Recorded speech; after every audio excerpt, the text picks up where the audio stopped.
When Jeff Comes Home, Chapter 14. A few days before vacation ended, Dad decided to take me to Modesto so I could cash in the gift certificates he and Connie had given me for Christmas. 35 miles of agricultural land separated Wayne from the nearest town. I focused on the scenery, trying to ignore the glances Dad kept shooting at me. Finally, as we entered Oakdale, he let me know what was on his mind. "What would you think about my going back to work?" When I didn't answer right away, Dad laughed self-consciously. "I bet you'd be relieved. I know I hover over you too much." I protested half-heartedly. He shook his finger at me, smiling. "I do, and I know I do. You're very special to me, you know." I was embarrassed, and I guess Dad was too, for he concentrated on the road and didn't say anything else. "Thanks," I said belatedly when I realized how my silence might be taken, but I mumbled the word, looking away from him. Dad's next glance at me was anxious. "I'm going back to work, Jeff. Monday after New Year's." "Okay," I said quickly. "And you're going back to school, not right then?" I said, panicked. "No," Dad cleared his throat. "I called the Wayne High principal yesterday, Stan Dodson. He turned out to be a pretty reasonable guy." I gave a little grunt to keep him talking, but I was shrinking inside. "He said you could go ahead and start second semester about 3 weeks from now. The alternative would be starting you on independent study right away. That's what he recommended at first, but I don't want that for you, Jeff. You need to be back in school." "I don't want to be a freshman, Dad," I said, grasping at any straw. "I'm too old for that."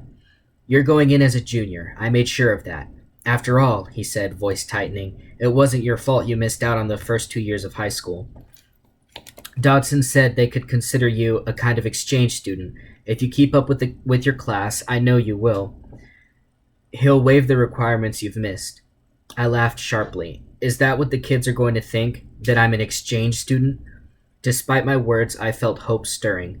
The idea of going back to school was terrifying, but Vin was right. What else could I do? "The other kids will take their cues from you," Dad said. "If you walk onto that campus knowing you belong there, you'll be accepted just as you should be." I shook my head. "It's not going to be that easy. Going back to school will be a challenge for you, no question. But I know you, and I know you'll succeed." "You don't know me at all." "You're going to do fine this year and next, and you'll graduate with your class. After that, college." "College? It's not so far away, just a year and a half. I can see you going to Berkeley. That's where I went, you know, for college and law school. We'll move back to the Bay Area then, so you can live at home and commute." "Dad, what about the rest of the family? Connie has a job here. Charlie does too, and she already thinks you don't give a damn about anyone but me. Brian's messed up enough as it is without uprooting him to make my life more comfortable. And me, college? Dad, are you kidding yourself? I'm an 8th grade dropout. How? Connie's going to pick up some skills packets for you from the high school next week. I'm sure your reading comprehension is fine, but you'll need to get up to speed on math." "Dad, I don't... Connie and I will help you study. Charlotte's a straight-A student. She can help too."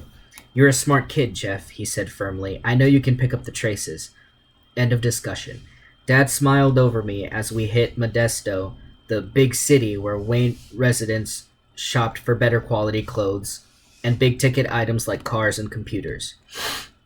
Our destination was Vintage Fair, a huge covered mall built on the site of a former almond orchard. "I'm glad you had a chance to spend some time with Vin the other day. When are you going to see him again?" "I don't know. I guess I'm supposed to call him or something." "Vin is a good kid," Dad said. "Do you know he called or came over nearly every week for close to a year after you disappeared? I never had anything new to tell him." "Vin's a good guy," I said, squirming, "but he's got other friends now, other jocks. That's what I mean about school. I don't want to tag along after Vin or have him feel like he has to carry me." "You know," Dad said abruptly, "one of the things I hate about that man," I knew he meant Ray, "is the way he robbed you of your confidence. Why don't you have faith in yourself, Jeff? You know you don't need to worry about Vin's friendship or about making new friends. You'll start school, you'll do well, you'll work your way back into sports, and how disappointed would you be if I never played sports again?"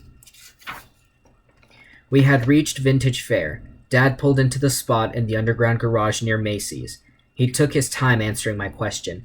"I'd be very disappointed, but not for the reasons you think.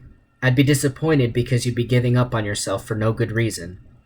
You enjoyed sports, especially baseball. I know I pushed you, but only because you were good and because you loved it, didn't you? I nodded. Yeah, but things are different now. I'm a different person. Dad sighed. He clasped the steering wheel for a moment, then looked over at me. I hate to see you do this to yourself. What does that mean, you're a different person? So different that you can't return to the things you loved? If you're worried about fitting in socially, there's no better way than succeeding in sports. And you will succeed, you know that. It's just a matter of getting back into shape. Finn can help you with that, I'm sure, and I'll work with you on weekends. I felt trapped and overwhelmed. Dad, I can't play sports anymore. Why, for God's sake? Suddenly, I was so tired of lying. Because I can't get undressed in front of other people. A pause. The other noises in the parking garage disappeared as I focused in on the sound of Dad's breathing. That's ridiculous. Why not? Dad's voice still held a trace of bluster, but I heard the fear there too. I have marks on my back, I whispered, covering my face with my hands. My stomach felt hollow. Marks? What are you talking about? Ray hit me. He left marks. Scars. Let me see. I turned to him in horror. Dad, no, please. Jeff, let me see. He reached out for me, grabbing at my shoulder. No, I said, pulling away so violently I banged my other shoulder against the door. I swore softly at the pain, steeling myself for Dad to come at me again. I'm sorry, he said after a long moment. I gave a shrug that felt more like a convulsive twitch. Dad reached up to wipe his forehead, and I saw that his hand was shaking. Why, what would he use to leave scars? Jesus, he whispered. Powerful images washed over me, and I was no longer in the car with Dad. A whip, I said. He used a whip. My voice sounded calm enough, but saying the words out loud shocked me. I began to cry as I never wanted to do around my father. He leaned over, pulling me close, wrapping his arms around my trembling body. I tolerated the embrace at first, too weak to deny him a third time. But then I couldn't breathe. Let me go, Dad, I said, my voice muffled against his chest. He loosened his grip, but didn't release me. What, Jeff? I didn't hear. God damn you, I cried, wrenching myself out of his arms. Let go of me. Dad sat back in shock, staring at me. Sorry. I tossed at him after a moment. I shouldn't have. Forget about it, Dad said in a tone that shut me up immediately. We're not through talking about Slate. Yes, we are. Dad took a deep breath. You're saying Slate beat you? I nodded. You're telling me he used a whip on you?